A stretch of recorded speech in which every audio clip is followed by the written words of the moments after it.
Hey, what's up? It's Jackie, the vegan marketer from Influential Vegan, and today I wanted to share something that is, again, extremely powerful, relatively simple, but once you understand this, it is going to change how you talk to people, it's going to change how you interact with people, and basically how you see yourself and others, okay? And this is the idea of status, okay? So you might understand status as far as maybe socioeconomic status, as far as that of, upper middle class, working class, stuff like that. So that's one form of status, but social status is more of what I'm talking about here. And the thing that you have to understand is that because we are social creatures, because we interact with each other, we have evolved to care about what other people think. So a lot of times, you hear people say like, oh, who cares what they say or whatever else, right? But the reason why we care about that in the first place is because we care about the associated social status. Because you can imagine, if you have a high social status, that's going to come with a couple of different benefits. But if you have low social status, that could detrimentally affect your material existence. It could affect your life, basically.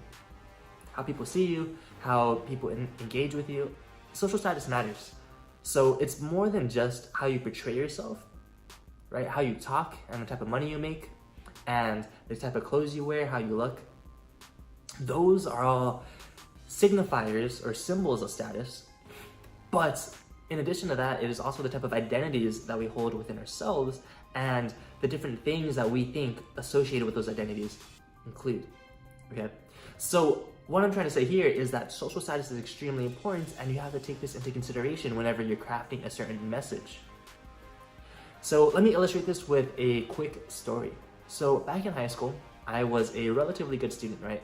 But I qualified for low income stuff, I qualified for some scholarships and for, first generation type college stuff. And it was cool because I was able to take advantage of those things and, really leverage the assistance to, to help me get where I am now, right? But, which is cool, which is fine. I think all that stuff is really, really great. But the problem here was my internal conflict anyways, was my parents or my brother, right? My brother, at the time, he was doing a little better in his business, and, he got a brand new Lexus, or it was brand new at the time, relatively new. And compared to all the other students around me, I'm rolling up into this Lexus, but I am getting all this assistance from, the school and from my advisors and from these programs. So you can understand that, you can maybe empathize with how I feel that, or maybe, I don't know, I'm not sure exactly how you would feel, but how I felt was that I felt out of place. I felt kind of uncomfortable. I felt, in a way, not judged per se, but like my status would change because of the vehicle that I showed up in, right? I felt like it wasn't in alignment with what else I was doing, with the identity that I had for myself. And because that wasn't aligned with the identity I had for myself as, someone who benefited from these programs, who benefited from these, all the support, I felt extremely uncomfortable. I would prefer when I would go into like my jankier old, 5, 6, 7-year-old van, that, definitely wasn't as nice, definitely wasn't as comfortable, right? But I would a lot of the times prefer like showing up to school in that because I felt more like the identity I had for myself, and I felt, more aligned, I guess, or I felt more together, in my particular context, in my school's context and circumstances, right?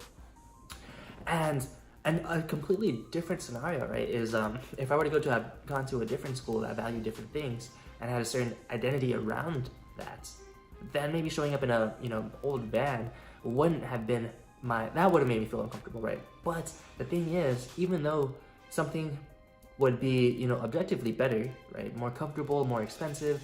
Well, I guess expensive doesn't necessarily mean better, right? But something objectively more comfortable, objectively nicer, right? Or subjectively nicer for most people. That doesn't always result in higher status. And this is really, really important to understand because a lot of us vegans, right? We understand that the vegan diet, there are a lot of benefits to it. There's a lot of powerful things such as, alignment with your values, such as, you know, the animals, such as the environment and, you know, and your health, right? All these different other status markers, right? That what you would think be enough to affect someone, to make a change. You would think that that is a positive status shift, right? But the thing you have to understand is that within the context that they are in, it doesn't necessarily have to work that way, right? Because for my example, right, I was embarrassed to show up in a new car. Why would someone be embarrassed about a new car, right? And it wasn't because of the car itself, but it was because of the context that I was in. Isn't that pretty cool? You getting this? So what I'm trying to say here then is that for someone who maybe is interested in a vegan diet, or who maybe you're trying to share this message with someone, you have to take that into consideration, that a lot of the times people have it in their head, they have it in their identity that a vegan diet is lower status in the context of what they're normally used to. And what I mean by this, right, because of course, having a healthier body, being happier, being, all these other stuff that, vegans like to, promote, you have to really highlight that, and you also have to take into consideration the context that the person you're speaking to is in. So a lot of the times, most of the people that you're going to be talking to, if they're non-vegans, are going to be in a context where all their friends, all their family, their entire life, they grew up eating meat. So if you don't take that into consideration, right, and think about how your friend Mary or your friend Jane had to, or is dealing with the dilemma of maybe being interested in the vegan message, but they are scared of the lower social status when they have to tell their family that they're vegan, or that they have to be like, Mom, can you make me something else? Or when they go to a party or a kickback or just go out to eat dinner, right, with their friends, a lot of the time they might associate having a vegan diet as something that is lower status in that context, right? In that social context. And the thing is, you have to consider is that the social context matters a lot. So what can you do? What can we do, right? So from here, there are a few things, right? For one, we can spin the social status context, right? It's really important to say, what am I trying to say?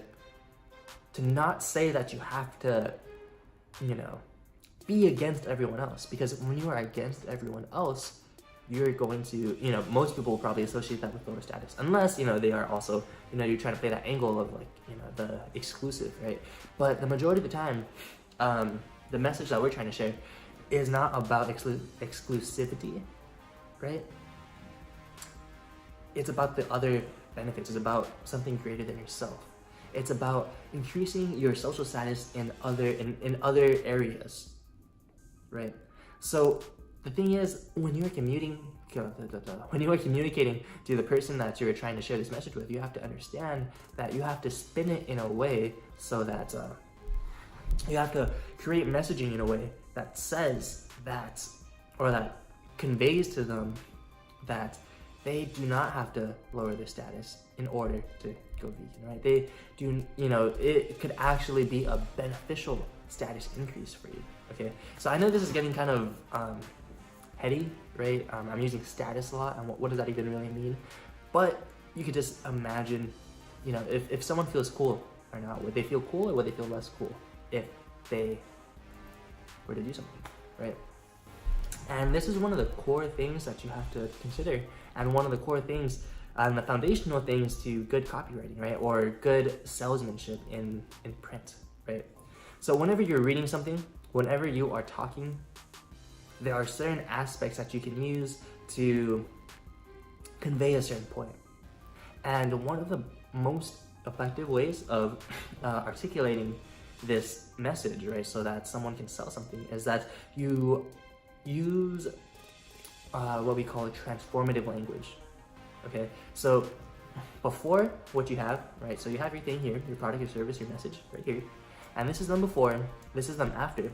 And basically what we have to do is convey properly how from before and they get, the user stuff, the user message, the user product, they'll go from what they have before to what they'll have after, which is probably better, to what they feel before to what they feel after is probably going to be better, to their social status before to their social status after.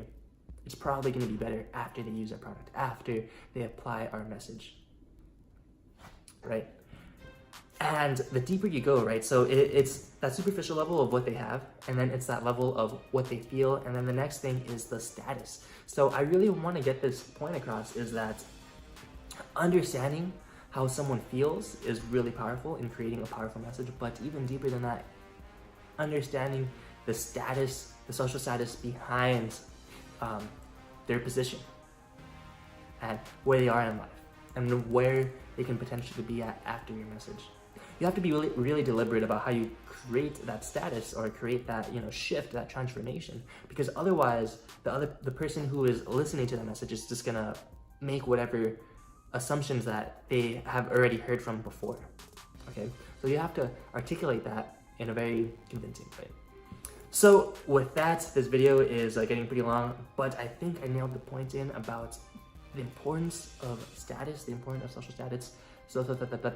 But yeah, anyways, I hope you enjoyed that video. If you did, give this video a thumbs up, share this with someone who might also benefit from this.